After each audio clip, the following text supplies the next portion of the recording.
Hello dear friend, this is Ashish Charles. Today we are going to discuss new unit chemical kinetics for class 12 BSc first year students. और ये chemical kinetics बहुत important unit है 11th 12th और BSc के लिए और MSc के लिए भी, और साथ ही साथ आगे इससे जो कॉम्पिटिटिव एग्ज़ाम्स होते हैं नीट वगैरह और नेट गेट जितने भी होते हैं, यहाँ से बहुत इंपॉर्टेंट क्वेश्चंस इस वाले चैप्टर इस यूनिट से बनते हैं। तो हम इस यूनिट को आज स्टार्ट कर रहे हैं, सीरीज़ को स्टार्ट कर रहे हैं। काइनेटिक्स की सारी वीडियोस को बनाएंगे धीरे धीरे करके और हर पार्ट को बनाते रहेंगे। फ़िलहाल आज हमारा पार्ट फर्स्ट वीडियो बनाने जा रहे हैं, तो आओ सीखें। तो केमिकल काइनेटिक्स को थोड़ा बेसिकली समझ लेते हैं कि काइनेटिक्स का मतलब क्या है। काइनेटिक्स का मतलब है मोशन, मोशन मतलब मूवमेंट, मूवमेंट मतलब रिएक्शन जो रेट करती है, रिएक्शन करते रहते हैं तो कितनी तेज़ी से, स्पीड से या कितने स्लो हो रही है, उस काइनेटिक्स में हम रेट के बारे में स्टडी करते हैं। तो इस पूरी यूनिट का जो हीरो है वो रेट ऑफ रिएक्शन है। रेट ऑफ रिएक्शन या रेट जो है इस यूनिट का हीरो है। बस पेपर में लिख के नहीं आना कि ये हीरो है, अदरवाइज ये हीरो ही है। तो हम इस यूनिट को स्टार्ट करने से पहले सबसे पहले कुछ बेसिक से टर्म समझ लेते हैं, जिसमें हम सबसे पहले केमिकल रिएक्शन को बता देते हैं कि केमिकल रिएक्शन क्या होती है। तो बेसिकली इतनी छोटी सी बात आप सभी जानते होंगे, नहीं भी जानते होंगे तो आज सीख लेंगे। टू और मोर substances combines together and form a new substance. This process called chemical reaction. The substances taking participate in chemical reaction called reactant, and the substance which forms after the reaction called product. तो किसी भी chemical reaction में दो या दो से ज़्यादा चीज़ें आपस में मिलकर के अंदर कुछ घुचुड़ करती हैं और कुछ नया बनाती है, तो उस घुचुड़ की प्रोसेस को केमिकल रिएक्शन कह रहे हैं। जो पार्टिसिपेट करते हैं उन्हें रिएक्टेंट कहते हैं, जो बन के सामने निकल के आता है उसे प्रोडक्ट कहते हैं। रिएक्टेंट को दो कैटेगरी में कैटेगराइज कर लेते हैं। First part is base part and another part जो अटैक करने आता है उसे रिएजेंट कहते हैं। ये इलेक्ट्रोफाइल न्यूक्लियोफाइल में फर्दर क्लासीफाई भी हो जाएगा आगे जा कर के, खैर हमें उतना डिस्कस नहीं करना। तो रिएक्टेंट्स, रिएजेंट, बेस, प्रोडक्ट, आपको ये समझ में आया होगा। और ये प्रोसेस क्या कहला रही है, आपकी केमिकल रिएक्शन कहला रही है। अब एक और नया टर्म समझने की कोशिश करते हैं, बेसिक सा टर्म है कंसंट्रेशन। कंसंट्रेशन को जनरली सी से डिनोट कर लेते हैं। किसी भी सॉल्यूट या किसी भी सब्सटेंस के नंबर ऑफ मोल्स को उसकी कंसंट्रेशन कहते हैं, अगर उसे वी वॉल्यूम सॉल्यूशन में डिज़ोल्व कर लिया जाए, या पर अगर आप वॉल्यूम को लीटर में लेते हो तो पर लीटर सॉल्यूशन में प्रेजेंट सॉल्यूट के नंबर ऑफ मोल्स को उसकी मोलैरिटी कहते थे। तो कंसंट्रेशन को रिप्रेजेंट करने का तरीका होता है मोलैरिटी, मोलैलिटी, नॉर्मेलिटी, मास परसेंट, ये परसेंट। सिंपल सी एक लाइन की बात बोलूँ तो आप किसी भी सब्सटेंस की अमाउंट को ही उसका कंसंट्रेशन कहते हैं। जितनी ज़्यादा अमाउंट होगी उसका कंसंट्रेशन उतना ज़्यादा होगा। एक एग्जांपल से मैं इसे थोड़ा सा समझा रहा हूँ। ये एक गिलास पानी लिया जिसमें 1 स्पून शुगर है, एक 1 स्पून शुगर सॉल्यूशन है, ये 2 स्पून शुगर सॉल्यूशन है। तो इसमें सॉल्यूट के नंबर ऑफ मोल्स या अमाउंट ज़्यादा है, तो ये कंसंट्रेटेड सॉल्यूशन हो गया और ये वाला डाइल्यूट सॉल्यूशन हो गया। और अगर मैंने एक और गिलास पानी लिया और 3 चम्मच चीनी ले ली इसमें, तो 3 चम्मच चीनी वाला जो सॉल्यूशन होगा वो कंसंट्रेटेड, अभी जो कंसंट्रेटेड बना हुआ था इसके कंपैरिजन में डाइल्यूट बन जाएगा, क्योंकि कंसंट्रेशन और डाइल्यूशन एक कंपेरेटिव प्रॉपर्टी होती है। डिपेंड करता है आप कंपेयर किससे कर रहे हो। मोटा तभी तक मोटा जब तक उसके सामने उससे मोटा नहीं है, फिर तो वो पतला हो जाएगा। अमीर, गरीब, काला, गोरा, ये सारी प्रॉपर्टीज़ कंपेरेटिव प्रॉपर्टी है। अमीर तब तक ही अमीर है जब तक मुझसे कंपेयर नहीं कर रहा। दिल बहुत बड़ा है ना मेरा। तो उसके बाद कंसंट्रेशन क्या है, अमाउंट है। तो बेसिकली जैसे जैसे अमाउंट बढ़ेगा कंसंट्रेशन बढ़ता चला जाएगा। ये आप समझ सकते हो। कंसंट्रेशन का मीन्स बेसिक सा एक लाइन में बोलूँ तो अमाउंट है। जैसे यहाँ ये कंसंट्रेटेड, ये डाइल्यूट, इन दोनों में कंपैरिजन कर रहे हैं तो अब ये कंसंट्रेटेड, ये डाइल्यूटेड। तो ये बात आपको समझनी है, जैसे जैसे अमाउंट बढ़ेगा कंसंट्रेशन बढ़ता चला जाएगा। अब इस यूनिट के हीरो की बात कर लेते हैं, रेट ऑफ रिएक्शन की। रेट क्या है, तो बेसिकली रेट को आर से डिनोट कर रहे हैं, change in concentration of reactant और product with respect to required time called rate. समय के साथ साथ रिएक्टेंट या प्रोडक्ट की कंसंट्रेशन में जो चेंज आता है उसी को रेट कहते हैं। ये धीरे धीरे इसकी कंसंट्रेशन या अमाउंट कम हो रही है तो धीरे धीरे ये बन रहा होगा, और धीरे धीरे या हौले हौले रिएक्शन हो रही है तो रेट स्लो है। अगर तेज़ी से इसकी कंसंट्रेशन कम हो और तेज़ी से इसका अमाउंट बढ़ जाए तो इसका मतलब दैट मीन्स रेट फास्ट है। तो ये बात आपको समझनी पड़ेगी रेट क्या होता है। और जनरली रेट को हम dx अपॉन dt से प्रेजेंट कर लेते हैं। डिफ्रेंशिएशन है ये। डिफ्रेंशिएशन का मतलब होता है चेंज, समय में चेंज के साथ साथ कंसंट्रेशन x, मतलब कंसंट्रेशन में चेंज को ही क्या कहते हैं, रेट कहते हैं। रिएक्टेंट के लिए डिनोट करना हो तो minus D R upon D T, product के लिए डिनोट करना हो D P upon D T से डिनोट कर लेते हैं। माइनस साइन ये प्रेजेंट करता है कि जो रिएक्टेंट है वो धीरे धीरे ख़त्म हो रहा है, इसलिए माइनस साइन आया है। प्रोडक्ट के लिए प्लस साइन दिखाया है या नहीं भी दिखाओ तो इसका मतलब प्रोडक्ट की अमाउंट क्या हो रही है, धीरे धीरे बढ़ रही है। तो समय के साथ साथ कंसंट्रेशन में चेंज को रेट कहते हैं। इस बात को दिल और दिमाग में बिठा लो।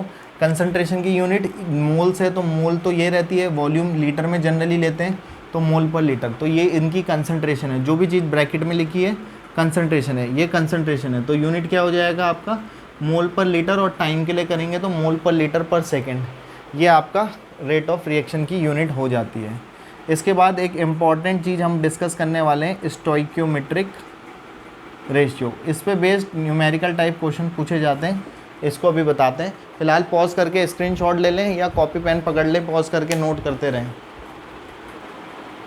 आगे बढ़ जाते हैं स्टोइकियोमेट्रिक रेशियो वाले टॉपिक पे। इस पे बेस्ड न्यूमेरिकल क्वेश्चन कैसे आता है उसे सीखते हैं। उससे पहले हमने एक बात करी थी केमिकल रिएक्शन की, अभी डेफिनेशन डिफाइन किया। दूसरा एक टॉपिक और भी चलता है, types of chemical reaction. Types of chemical reaction, chemical reaction के टाइप्स।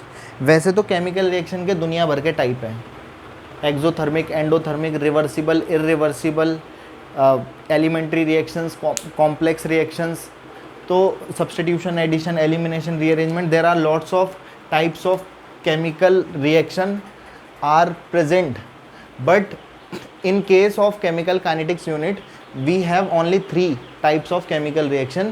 mainly वो कौन कौन से टाइप्स चलते हैं जो हमारे लिए काम करेंगे।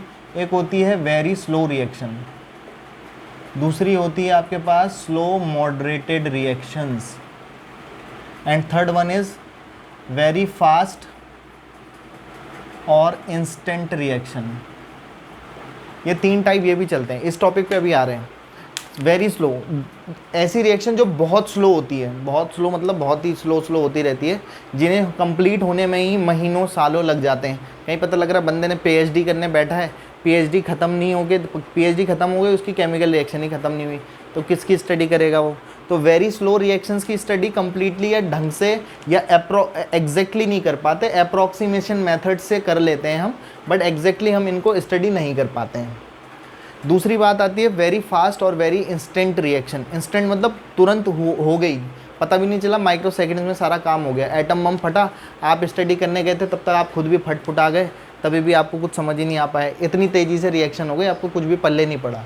दूसरी चीज़ आती है स्लो मॉडरेटेड रिएक्शन, जिसको हम स्टडी कर पाते हैं, जिन्हें कंप्लीट होने में 2-4 मिनट, 5 मिनट, 10 मिनट या ज़्यादा से ज़्यादा 1 वीक का आप इंतज़ार कर लेते हो। तो आपने रिएक्शन लगाई, 1 हफ्ते तक इंतज़ार कर लिया और तो देख लिया, तो उस टाइप की रिएक्शन को स्लो मॉडरेटेड रिएक्शन कहते हैं। तो हम जिस रिएक्शन की स्टडी कर पाते हैं वो कौन से वाले भैया हैं, सिर्फ स्लो मॉडरेटेड टाइप रिएक्शंस को एग्जैक्टली स्टडी कर पाते हैं। ऐसा नहीं है कि इनके बारे में पढ़ाया नहीं जाता है, एमएससी में इन टॉपिक्स के बारे में भी डिस्कस किया जाता है। क्लास 12th में वो पेड़ के किसी सालों के से रिलेटेड कितना साल लग रहे हैं पेड़ को बनने में या ख़राब होने में, उसकी लाइफ निकालने के भी काम आता है, लेकिन वो भी एग्जैक्टली हम बता नहीं पाते। न्यूमेरिकल क्वेश्चन जरूर करते हैं लेकिन एग्जैक्टली फाइंड नहीं कर पाते, अप्रॉक्सीमेशन मेथड्स के थ्रू हम कर पाते हैं। इसमें भी अप्रॉक्सीमेशन मेथड से ही हम इसको कर पाते हैं। एग्जैक्टली जो हम निकाल पाते हैं वो यही वाली slow moderated type chemical reaction में आता है। तीसरी बात, केमिकल काइनेटिक्स की इम्पोर्टेंस क्या है। सबसे पहले तो इसकी बात समझ लेते हैं। हमें पता है कि भैया ये केमिकल रिएक्शन हमने कराई और ये केमिकल रिएक्शन कितने समय तक काम करने वाली होगी। आपने देखा होगा कि जब आप मार्केट में बैटरीज या इन्वर्टर लेने जाते हो तो वो आपको एक वारंटी और गारंटी कार्ड दे देता है। इन्वर्टर पे तो 3-3, 5-5 साल की गारंटी लिख करके दे देता है अपनी दुकान का नाम कि ये लो भाई साहब ख़राब हो गया तो वापस दे के जाना, नई वाली लेके चले जाना। क्योंकि केमिकल काइनेटिक्स की हेल्प से वो उसकी लाइफ को कितना टाइम तक ये रिएक्शन करेगा या कितने रेट तक काम करेगा वो पहले ही उस कैलकुलेशन को कर चुका है। इसीलिए पूरे फुल्ली कॉन्फिडेंस के साथ आपको लिख करके दे देता है कि अगर कोई दिक्कत आई तो आप मेरे से वापस लेके चले जाना, क्योंकि वो सारी कैलकुलेशन उसे पता है कि उतने से पहले वो ख़राब नहीं होगी। इन केस अगर ख़राब हो जाती है तो वो आपको वापस भी कर देता है। फिर उसे अगर एक आध में कोई दिक्कत है, एक आध सिस्टम में उसके एक आध बैटरी में, तब तो कोई प्रॉब्लम नहीं है। इसका मतलब अगर ज़्यादा शिकायतें आ गई तो फिर वो अपनी कंपनी में फिर दोबारा से सुधार करेगा उसे बनाने में, मैन्युफैक्चरिंग में, कि कहाँ पे कोई प्रॉब्लम रह गई है। इसलिए कॉन्फिडेंटली वो आपको क्या कर देते हैं। तो काइनेटिक्स की है कि भाई ये इतने टाइम तक काम कर सकती है, उसने कैलकुलेशन करा है, ये 2 साल 3 साल, एक्सपायरी डेट कब तक करें, दवाइयों में एक्सपायरी डेट लिख के दे देते हैं, उनको पता है ये कितने साल तक काम करने वाली है। तो वो सब केमिकल काइनेटिक्स की मदद से ही हो पाया है वो सब करने के लिए। फिलहाल अब हम अपने टॉपिक पे वापस आ जाते हैं। स्टोइकियोमेट्रिक रेशियो, रस समीकरण मितीय अनुपात हिंदी में इसे कहते हैं। इसमें क्या करते हैं, let a chemical reaction is, माना कि कोई केमिकल रिएक्शन ये हो रही है, ये क्या C C D D, A B C और डी, ये तो रिएक्टेंट है और ये प्रोडक्ट है। Small A B C D को स्टोइकियोमेट्रिक कोफिशिएंट्स कहते हैं, या आप उनके नंबर ऑफ मोल्स कह सकते हो। फॉर एग्जांपल जैसे आपने एक रिएक्शन सपोज लिखी N2 + 3H2 गिव्स 2NH3, तो ये आपके लिए ये कैपिटल ए कैपिटल बी ये सी डी हो गए, और ये आपके लिए स्मॉल ए स्मॉल बी और ये आपके स्मॉल सी डी टाइप हो गए, नंबर ऑफ मोल्स को प्रेजेंट करते हैं। तो अगर माना कि कोई केमिकल रिएक्शन ये हो रही है, तो अकॉर्डिंग टू स्टोइकियोमेट्रिक रेशियो वाले भैया वो ये कहता है कि किसी भी केमिकल रिएक्शन का रेट रिएक्टेंट या प्रोडक्ट के रिस्पेक्ट में कैलकुलेट किया जा सकता है। और रिएक्टेंट के लिए हमने अभी बताया था कैसे दिखाते हैं रेट को, समय के साथ साथ रिएक्टेंट की कंसंट्रेशन में चेंज को रेट कह रहे थे, वही रिप्रेजेंट किया है। जो कोफिशिएंट है उसको 1/, में लिख देंगे, क्योंकि ये रिएक्टेंट है तो इसकी कंसंट्रेशन धीरे धीरे कम हो रही होगी, तो उसलिए आगे से माइनस साइन लगा देते हैं। इज इक्वल टू, ये सारे रेशियो बराबर होते हैं, -1/b d/dt of bracket of b, bracket दिखाता है कंसंट्रेशन को, उस b की कंसंट्रेशन को, 1/c d/dt of bracket of c, 1/d d/dt of bracket of d। तो एक्चुअली में क्या है, इसे कहते हैं rate of deformation of A, rate of deformation of B. dB/dt को नहीं कह रहे, -dB/dt को रेट ऑफ डिफॉर्मेशन कह रहे हैं, क्योंकि ए और बी डिफॉर्म हो रहे हैं, इसलिए ये जो टर्म्स हैं ए और बी तो आपको समझ में आ गया होगा स्मॉल वाले, ये rate of deformation of A, rate of deformation of B.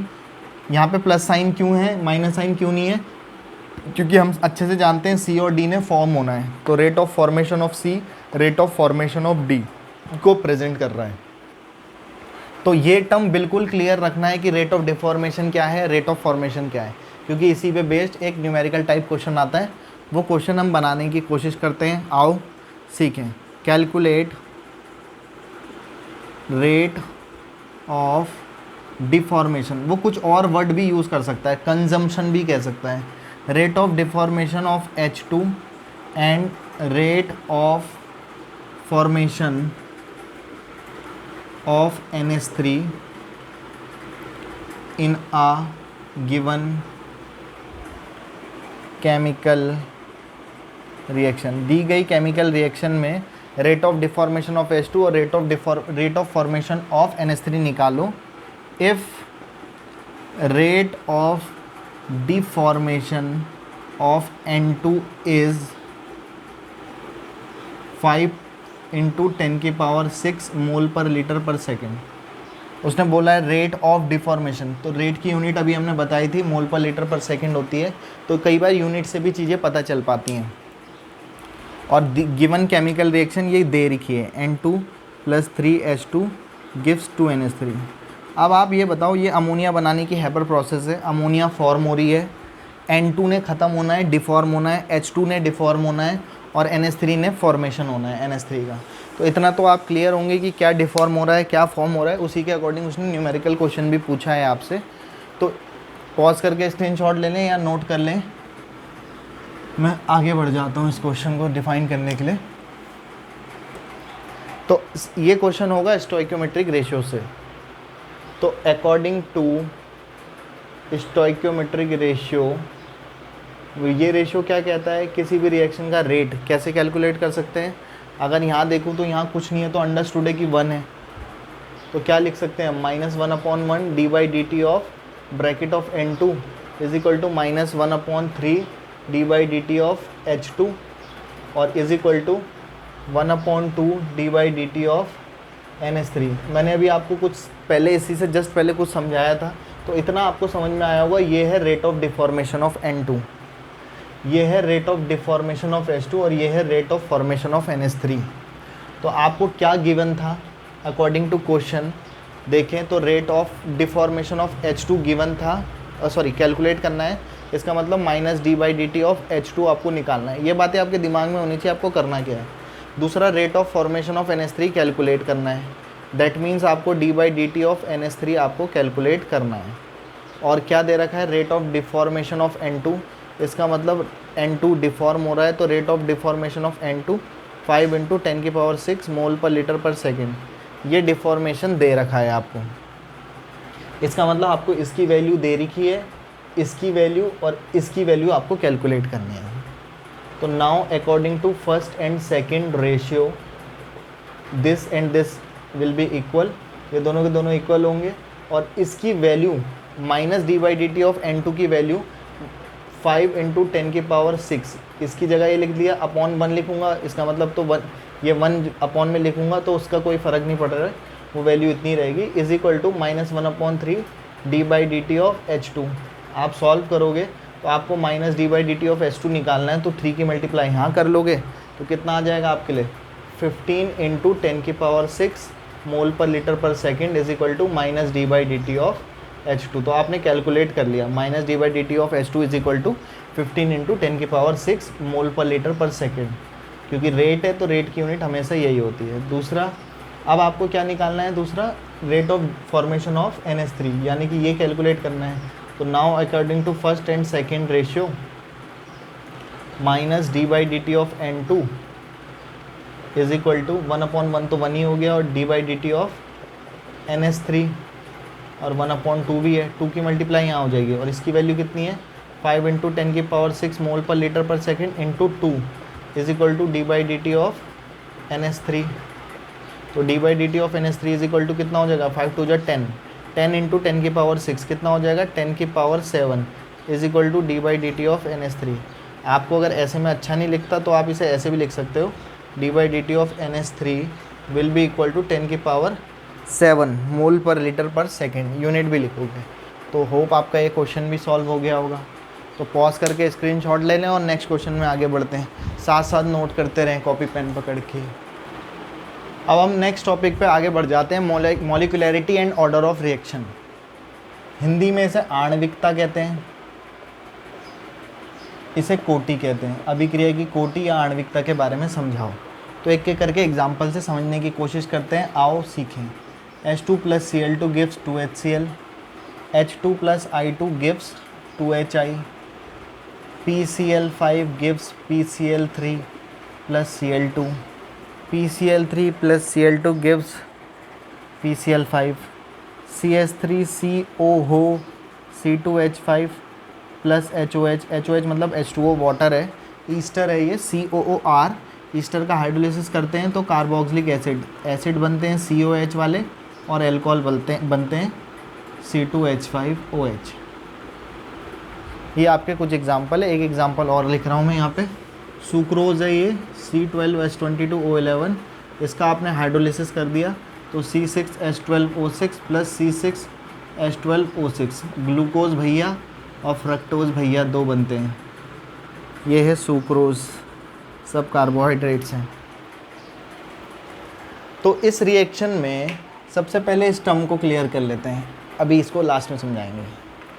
किसी भी केमिकल रिएक्शन में रिएक्टेंट के नंबर ऑफ मॉलिक्यूल्स को, number of molecules of reactant या number of moles of reactant of a chemical reaction is called molecularity. The number of molecules of reactant taking participate in a chemical reaction known as molecularity. बोलता रहता हूँ तो लिख ले रहा करो साथ साथ कॉपी पकड़ के। किसी भी केमिकल रिएक्शन में रिएक्शन के नंबर ऑफ मॉलिक्यूल्स को मॉलिक्यूलैरिटी कह रहे हैं, तो इसके हिसाब से इसकी मॉलिक्यूलैरिटी कितनी हो जाएगी, यहाँ पे कुछ नहीं है तो 1 और ये 1, इतना तो समझते होंगे। 1 और 1 2 मॉलिक्यूलैरिटी है। कईयों को लगता है 2 ये हैं 2 ये हैं तो 4 लिख के आ जाते हैं। मैंने बोला है number of molecules of reactant, number of atoms नहीं बोला है। तो एटम्स अलग चीज़ है, मॉलिक्यूल कितने हैं यहाँ पर, एक मॉलिक्यूल ये है H2 का और एक मॉलिक्यूल Cl2 का, तो मॉलिक्यूलैरिटी 2, मॉलिक्यूलैरिटी 2। मॉलिक्यूलरिटी रिएक्टेंट की 1, प्रोडक्ट की कितनी है डजेंट मैटर, रिएक्टेंट का देखना है। मॉलिक्यूलरिटी 2, मॉलिक्यूलरिटी कितनी है इस रिएक्शन में, एक मॉलिक्यूल ये है, एक मॉलिक्यूल ये है, molecularity will be 2, molecularity will be 2। तो होप आपको ये बातें समझ में आ रही होगी। मॉलिक्यूलरिटी में तो कुछ भी नहीं है, रिएक्शन को देखकर ही आप बता सकते हो कि मॉलिक्यूलरिटी कितनी है। उसे घूर के देख लोगे वो खुद कह देगा मेरी मॉलिक्यूलरिटी 2 है, 1 है, 0 है। 0 मॉलिक्यूलरिटी नहीं होती है, रिएक्टेंट ही नहीं होंगे तो फिर मॉलिक्यूलरिटी का कोई मतलब नहीं रह जाएगा। अब ऑर्डर कैसे निकालते हैं, reactant number of molecules of reactant को मॉलिक्यूलरिटी कहते हैं, number of molecules of reactant को ही ऑर्डर कहते हैं। दोनों की डेफिनेशन ऑलमोस्ट एक जैसी है, दोनों में डिफरेंस क्या है आओ सीखें। देखो ये एक मॉलिक्यूल है, इस केमिकल रिएक्शन में मैंने इसके 1 मोल लिए, रिएक्शन 10 सेकंड में हो रही थी। मैंने इसके 2 मोल्स लिए, रिएक्शन 20 सेकंड में हो रही थी। मैंने इसके 3 मोल्स लिए, रिएक्शन 30 सेकंड में हो रही थी।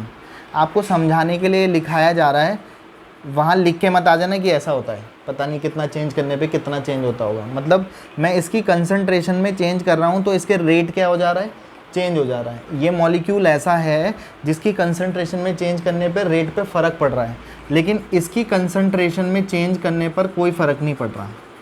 इसके मैंने 2 मोल लिए तो भी 10 सेकंड में हो रही है, इसके 3 मोल ले लिए तो भी रिएक्शन 10 ही सेकंड में हो रही है। मतलब ये मॉलिक्यूल ऐसा है जिसकी कंसंट्रेशन में चेंज करने पे रेट पे फ़र्क नहीं पड़ रहा है। तो those number of molecule of reactant whose concentration decides the rate of reaction called order of reaction. तो केवल वो number of molecule of reactant जो जिनका कंसंट्रेशन रेट को डिसाइड करता है, जिनका कंसंट्रेशन रेट को डिसाइड नहीं करता उसे ऑर्डर में काउंट नहीं करते। केवल वो number of molecule of reactant जिनका कंसंट्रेशन रेट को डिसाइड करता है ऑर्डर ऑफ रिएक्शन कहलाता है। अब ऑर्डर की जो बात है वो ऐसी है कि अगर मैं आपको ये बातें नहीं समझाता तो आपको ज़िंदगी में कभी समझ नहीं आता कि इसका ऑर्डर 1 है।